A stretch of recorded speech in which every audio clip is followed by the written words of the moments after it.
Good day, everybody. I'm Shmi and I make guides for Path of Exile's Ruthless mode. If you're enjoying this content, go ahead and hit that like button and please subscribe if you want to see more. Today, I'm back to talk to you all about why Nico and the Mine should be your League mechanic best friend as soon as you hit the endgame in Ruthless League. You see, there's one very special power that you have with Delve that no other mechanic has. When you delve, you get to select the exact monster level. Sure, you may find a lower level heist contract, but only in the mine can you choose an absolute cakewalk against low level monsters, or a light jog against mid level monsters, or an all out sprint against on level monsters. The easiest way to think of how to farm Delve in Ruthless is in these 3 difficulty levels, because each has 3 very specific kinds of rewards. The lowest walk difficulty is best for getting a large amount of normal quality items. You'll very commonly find 4 and sometimes 5 links in low level delves. All the normal quality loot lets you find base items with perfect stat rolls or great socket combinations if you want to do some crafting. And the sheer volume of stuff means that through both direct drops as well as vendor recipes, you can accumulate quite a lot of currency. What defines the walk difficulty is that you don't even have to try. You can have a cup of coffee in one hand and just right-click your way to more loot without ever being in danger. This usually happens anywhere below monster level 50, but the reality is that it's going to scale as you get more powerful, so this walk difficulty really means you're not even having to try. When we get up into the jog difficulty, that's when you actually have to start trying. You need to use your damage abilities in a sequence. You might not face a whole lot of threats, but occasionally you'll have to pop a flask. There's some chance of failure, but it's very small.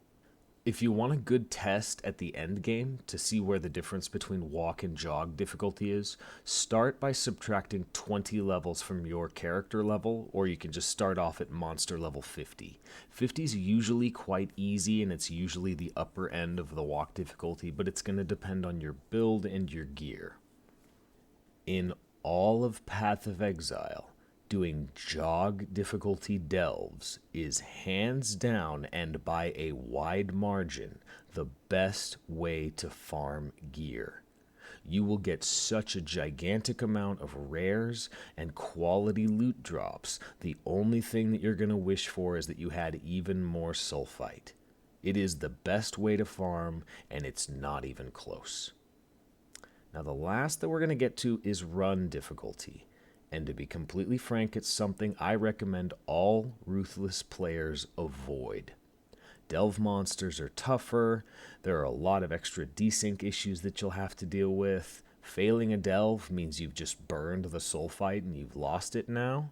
So if you fail high level delves in sequence, you're going to run out of energy really quickly.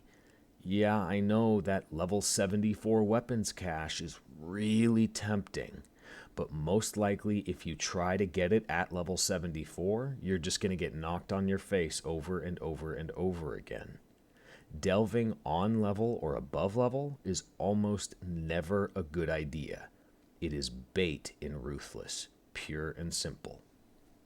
What this means is that your real choice in Delve is whether you want to spam farm a huge amount of the lowest level delves available, or whether you want to manage your sulfite doing mid-level delves that are still mostly easy but reward much better gear. To virtually all players, Ruthless mode can be overwhelming with how challenging and how unforgiving it is. But as soon as you get to the end game, the mine encampment becomes a nice, comfy home of easy and stress-free farming. You've worked hard to get through the campaign, you worked hard mapping all day, you ran into Nico, and now it's time to kick back with a nice drink in one hand and collect a great big bag of loot. The mine encampment is both a literal and a figurative gold mine in Ruthless League. The key to knowing how to delve in Ruthless comes down to understanding sulfite. Sulfite is your delve energy, and every time you run into Nico, you get some amount of sulfite based on the level of the area you're currently in. Each delve also costs an amount of sulfite, but how much it costs depends greatly on the level of the delve, with higher level delves costing far more sulfite.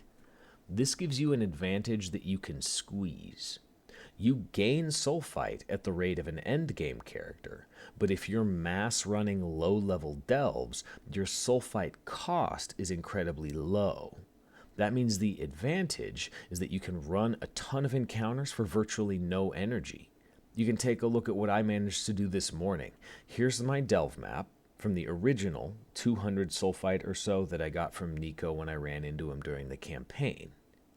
And after about 30 minutes of running delve, this is how much I was able to push after encountering Nico once. In blunt honesty, though, my first set of walk delves was pretty awful in terms of loot. I ended up getting a whole lot of mid-level flasks instead of things like amethyst rings or gold necklaces, but even with that bad luck, in about a half an hour, not only did I farm my first 200-ish azurite for upgrades in the mine camp, but I also farmed all of this stuff, including a quality skill gem. In order to get the most out of the mine, you have to make sure to level up your sulfite capacity first. If you're mapping, you can run into Nico and your initial sulfite capacity, you run out of space after just one encounter. As soon as you complete the campaign and run into Nico the first time, I suggest you head over to the mine. Do all of the walk difficulty delves to get as much azurite as you can. When you're done, head to the mine encampment and upgrade your sulfite capacity. I did my first round of delves this morning, and I focused instead on spamming as many low-level delves as possible to highlight just how much you can do. So instead I had to burn a Nico quest to get my sulfite capacity up to level 2. You can level it beyond that if you want, but make sure you get it to level 2, because then you can run into Nico into 2 consecutive maps and you won't lose any of that sulfite. After getting your capacity upgrade, start working on your permanent upgrades to light radius and darkness resistance. Light radius is better for farming walk difficulty delves because the darkness damage you take is based on the delve level. Darkness resistance is better for farming more of the jog level delves since the darkness becomes much more of a threat. The more you intend to delve, the more you're going to want both, but I recommend that you get light radius first and then balance the two.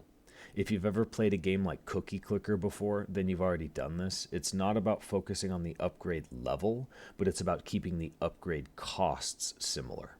The reality, though, is as long as you've gotten your capacity upgraded, you can head right back to mapping.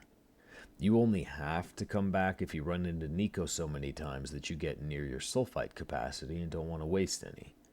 But if you do, you will find that the mine encampment is a wonderful break from the try-hard challenge of Ruthless Mode. When you come by and visit your buddy Nico, he will show you to a nice, comfy little mine overflowing with loot, currency, and gems. All you've got to do is direct the cart. As for me, I'm leveling another character who's going to hit endgame today, and I'll get back to mapping, and I've decided that after my failed experiment with Meticulous Appraiser, I've learned my lesson, and I'm just done taking crazy risks. Except for this. This doesn't count. I'll let you all know how this goes. Thank you all for watching, and until next time, take care, Exiles.